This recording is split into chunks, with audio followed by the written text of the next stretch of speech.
L'Iran vient de commettre un acte horrible. Incapable de se défendre contre l'opération Fureur épique, l'Iran a tourné son attention vers le Qatar et le Koweït. Mais l'Iran n'a pas frappé de cible militaire. Il a visé le gaz, notamment l'une des plus grandes installations mondiales de gaz naturel liquéfié, ou GNL. Les États-Unis ne pouvaient l'ignorer.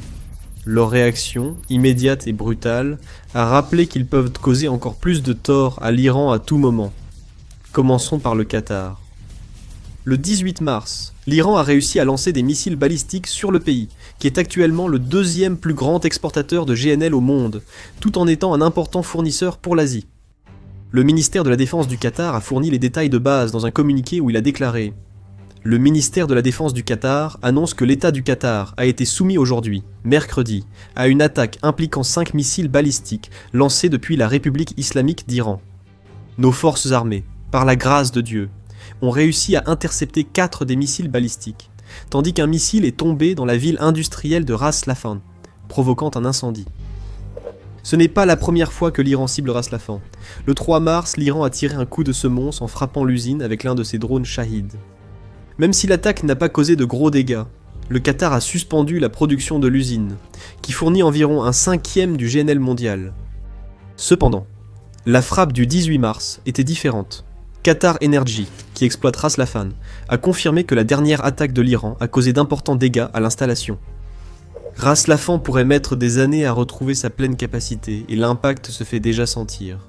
Selon Le Monde, le matin suivant la frappe iranienne, le contrat à terme néerlandais TTF sur le gaz naturel, qui sert de référence pour la tarification du gaz en Europe, a augmenté de 28,06%.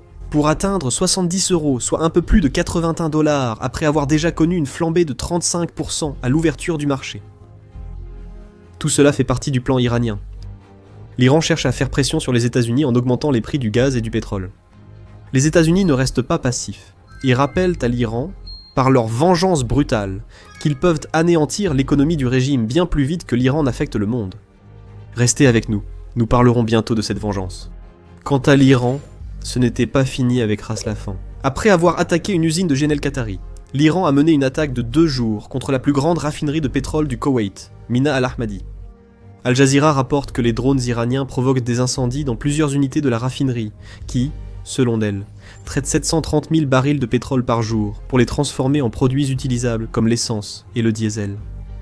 Pour contexte, le prix d'un baril de pétrole oscille autour de 100 $ et parfois au-dessus.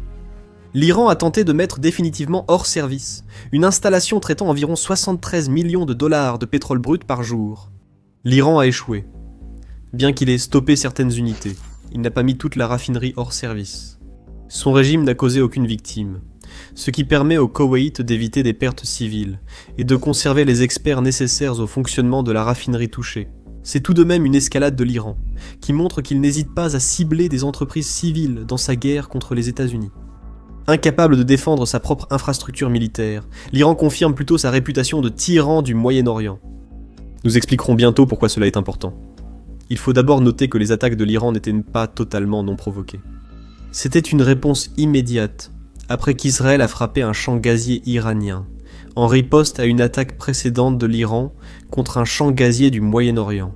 Le 17 mars, une attaque de drones iraniens a suspendu les opérations sur le champ gazier de Shah, à environ 179 km au sud-ouest d'Abu Dhabi. Selon le Guardian, cette installation fournit environ 20% du gaz annuel des Émirats arabes unis, ainsi que 5% du soufre granulé mondial. Israël a répliqué à cette attaque en frappant le champ gazier de Soud Paz, partagé par l'Iran et le Qatar. Ce champ gazier est la principale source d'énergie nationale en Iran. Le Qatar anticipait ce qui suivrait South Paz. Majed al-Ansari, porte-parole des affaires étrangères du Qatar, a qualifié l'attaque d'Israël de dangereuse et irresponsable, ajoutant que viser les infrastructures énergétiques menace la sécurité énergétique mondiale. La réponse de l'Iran à la frappe de South Paz prouve qu'Ansari avait raison. Nous avons ici une situation qui réjouit l'Iran. Il sait qu'il ne peut rivaliser avec la force des États-Unis dans l'opération Epic Fury, mais au moindre prétexte pour attaquer les installations pétrolières et gazières au Moyen-Orient, il agira immédiatement. L'Iran tente de lancer une guerre du gaz et ce plan pourrait réussir. Nous avons déjà évoqué la flambée du prix du gaz après les attaques de l'Iran. Selon le Financial Times, les analystes prédisent déjà que l'attaque contre Ras Laffan pourrait provoquer une pénurie mondiale de gaz durable, bien que l'ampleur des dégâts causés lors de la frappe déterminera la durée de cette pénurie.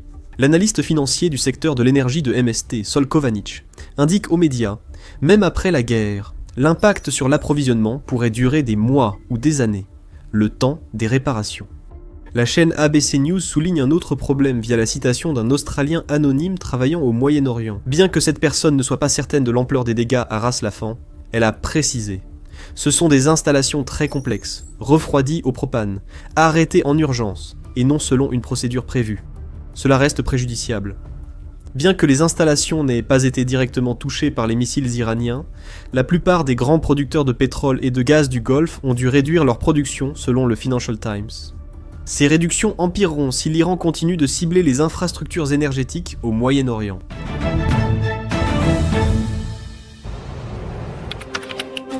Imaginez Internet comme un champ de bataille, rempli d'unités ennemies cherchant la moindre faiblesse pour s'introduire dans votre quartier général. Dans ce quartier général, vous possédez des informations secrètes et confidentielles à protéger absolument. Imaginez pouvoir brouiller toutes les pistes menant à celui-ci et le rendre invisible. Vous le feriez, non? Nous aimerions remercier notre sponsor Surfshark, dont le VPN garde vos informations en ligne privée et protégée contre les hackers et les acteurs malveillants. Lorsque vous naviguez sur un réseau public, il est très facile d'accéder directement à vos informations, comme les numéros de carte de crédit, les données confidentielles ou les informations personnelles. Surfshark VPN empêche cela de se produire et protège, ainsi que chiffre vos données personnelles en ligne. En plus de sécuriser votre navigation, Surfshark VPN permet d'accéder à des sites et services de streaming autrement bloqués par des restrictions géographiques. Et vous n'avez besoin d'installer qu'un seul abonnement sur tous vos appareils, sans aucune limite, pour commencer à naviguer en toute sécurité dès aujourd'hui. Allez sur Surfshark.com/discount et bénéficiez d'une garantie de 30 jours sans risque ou utilisez le code discount lors du paiement pour obtenir 4 mois supplémentaires de Surfshark VPN. A provoqué une guerre du gaz et du pétrole. Ce que nous voyons ici pourrait être un tournant dans l'opération Fureur épique. Jusqu'ici limité à l'Iran, sauf quelques frappes isolées contre des bases américaines au Moyen-Orient, l'opération prend désormais une nouvelle tournure. Même les États-Unis ont évité d'affecter l'énergie iranienne, comme lors de l'attaque de l'île de Kahag, où ils ont détruit l'infrastructure militaire mais laissé intactes les installations pétrolières, vitales pour l'économie iranienne. Quand Israël a attaqué le champ gazier de South Paz, cela a aussi menacé directement la stabilité énergétique de l'Iran. La réponse de l'Iran, bien qu'elle soit intervenue après que l'Iran ait déjà envoyé des drones pour attaquer une autre installation énergétique, a été d'intensifier ses attaques. Les drones sont devenus des missiles balistiques. L'une des installations de GNL les plus vitales au monde est en flammes. Il y a un autre aspect à tout cela que nous n'avons pas encore abordé. La production d'énergie dans le Golfe ne concerne pas uniquement l'argent ou la fourniture de pétrole et de gaz aux pays qui en ont besoin. L'énergie est tout dans cette région. Elle influence les relations politiques, diplomatiques et sociales que les nations du Golfe entretiennent entre elles. Le partage de la richesse énergétique permet souvent aux régimes du Golfe de rester au pouvoir. L'énergie permet à ces nations d'attirer des travailleurs étrangers et influence toutes leurs relations, entre elles et avec le reste du monde. Nous le voyons dans le champ gazier de South Paz, que le Qatar a pu utiliser à différents moments comme un pont diplomatique entre lui-même et l'Iran, rapporte le Guardian. Si ces infrastructures sont désormais ciblées, c'est toute la diplomatie du Golfe qui est en jeu. Encore une fois, comme le veut l'Iran. En semant le chaos à l'extérieur, le régime iranien accentue la pression sur les États-Unis pour stopper l'opération Fureur épique. Regardez le prix du pétrole et du gaz, l'Iran peut l'annoncer. La guerre est à l'origine de tout cela, et elle crée une grande confusion au sein de nations qui n'ont jamais fait partie du conflit. L'Iran peut pointer du doigt les États-Unis comme étant la cause de tout cela, même lorsque des missiles balistiques et des drones fabriqués sur son territoire s'écrasent sur des installations pétrolières et gazières. L'Iran cherche à provoquer un blocage. Il veut déclencher un chaos mondial qui forcera la main aux Américains et mettra fin à l'opération Fureur épique. C'est une escalade inattendue par les États-Unis, alors que la guerre énergétique du donnant-donnant s'installe. Si les États-Unis ne font pas attention, la situation pourrait vite devenir incontrôlable. Alors l'Amérique a dû se venger. Rapide, brutale et calculée, cette vengeance rappelle à l'Iran que les cartes que son régime pense détenir ne sont pas les as qu'il croit avoir en main. Avant d'aborder la vengeance des États-Unis, rappelle, Vous regardez The Military Show. Si ce n'est pas fait, abonnez-vous dès maintenant. La réaction américaine aux attaques iraniennes a été double. Les zadis ont d'abord été envoyés contre les vedettes rapides iraniennes dans le détroit d'Ormuz. Le général Dan Kane, président des chefs d'état-major interarmés des États-Unis, a déclaré le 19 mars en conférence de presse que les avions d'attaque ADIX Thunderbolt II déployés autour de l'Iran sont maintenant en vol. Ces avions traquent et détruisent les vedettes rapides dans le détroit d'Ormuz, a précisé Kane, illustrant la dernière initiative américaine visant à rouvrir le détroit, largement fermé par l'Iran depuis le début de l'opération Fureur épique. Vous vous demandez peut-être le lien entre cette réponse et les attaques de l'Iran contre le pétrole et le gaz du Golfe. La réponse tient en un mot, levier. Le détroit d'Ormuz est l'un des principaux leviers utilisés par l'Iran pour déstabiliser les marchés mondiaux de l'énergie. Comme le souligne la Brookings Institution, environ 20% de la consommation mondiale de pétrole, ainsi qu'une grande part des exportations de GNL, notamment du Qatar, transitent chaque année par ce passage étroit. En temps normal, plus de 100 navires transportaient dans cette précieuse cargaison à travers le détroit. Désormais, les navires passent au compte-gouttes, en supposant qu'ils parviennent à traverser tout court. Lors des jours à haut risque, les traversées chutent fortement, donnant l'impression de voies presque vides, car l'Iran cherche à rendre le détroit d'Ormuz infranchissable aux navires marchands. Une méthode consiste à déployer des vedettes rapides dans le passage étroit, pour constituer une menace constante pour les navires civils tentant de traverser. Comme pour ses attaques contre le pétrole et le gaz du Golfe, l'Iran adopte ici une approche terroriste après la destruction de son infrastructure militaire par les États-Unis. La stratégie iranienne dans le détroit d'Ormuz s'appuie sur ses vedettes rapides. Des bateaux, comme le Blade Runner, que Naval Technology indique avoir été construit au Royaume-Uni, mais qui a fini en Iran à travers une série de transactions internationales destinées à dissimuler les véritables acheteurs, patrouillent désormais le détroit d'Ormuz. Ils naviguent à des vitesses bien supérieures à 30 nœuds, ce qui est largement suffisant pour leur permettre d'approcher les pétroliers et méthaniers, se déplaçant lentement lorsqu'ils tentent de traverser le détroit. Quand ces vedettes atteignent leur cible, elles lancent drones, missiles, tirs d'armes et tout moyen pour forcer le pétrolier à rebrousser chemin ou le brûler. Le vice-amiral à la retraite de la Royal Navy, Duncan Potts, déclare au Times « Cela a toujours été la stratégie navale de l'Iran. L'Iran a compris dans les années 1980, lors de la première guerre des pétroliers, qu'une marine conventionnelle est vulnérable face à la marine américaine. Ils ont choisi une stratégie asymétrique, avec de petites embarcations côtières peu coûteuses et destructrices. Ils n'avaient pas besoin d'installations navales, ils pouvaient attaquer puis se cacher, explique Potts. C'est là le problème. Ces bateaux, souvent trop rapides, échappent aux navires de guerre américains et à la puissance navale des États-Unis dans le détroit d'Ormuz. Mais l'ADIX c'est une toute autre histoire. Les États-Unis disposent encore d'environ 160 ADIX dans leurs forces aériennes. Conçus dans les années 1970 pour détruire les chars soviétiques, ces avions d'attaque sont depuis devenus parmi les plus polyvalents des États-Unis. Ces missiles et bombes servent à cibler des vedettes rapides. L'avion vole plus vite qu'elle ne navigue. Et avec le canon automatique Jiao 8 Avenger de 30 mm à 7 tubes intégré à chaque A10, c'est un avion capable de fondre sur les vedettes rapides et de les pulvériser avant même que les équipages ne sachent ce qui les a frappés. Ici, les États-Unis adressent un message à l'Iran via le détroit d'Ormuz.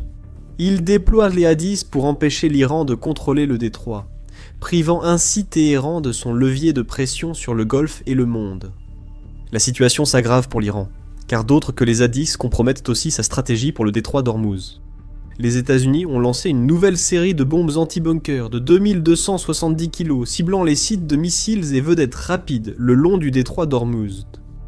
Ces bombes sont des GBU-72 qui seraient larguées par des F-15E sur les installations iraniennes durcies de missiles anti-navires disséminées le long de la côte. Ces puissantes bombes sont apparues pour la première fois en 2021 quand on a appris que les États-Unis menaient des essais sur cette bombe à la base aérienne d'Eglin.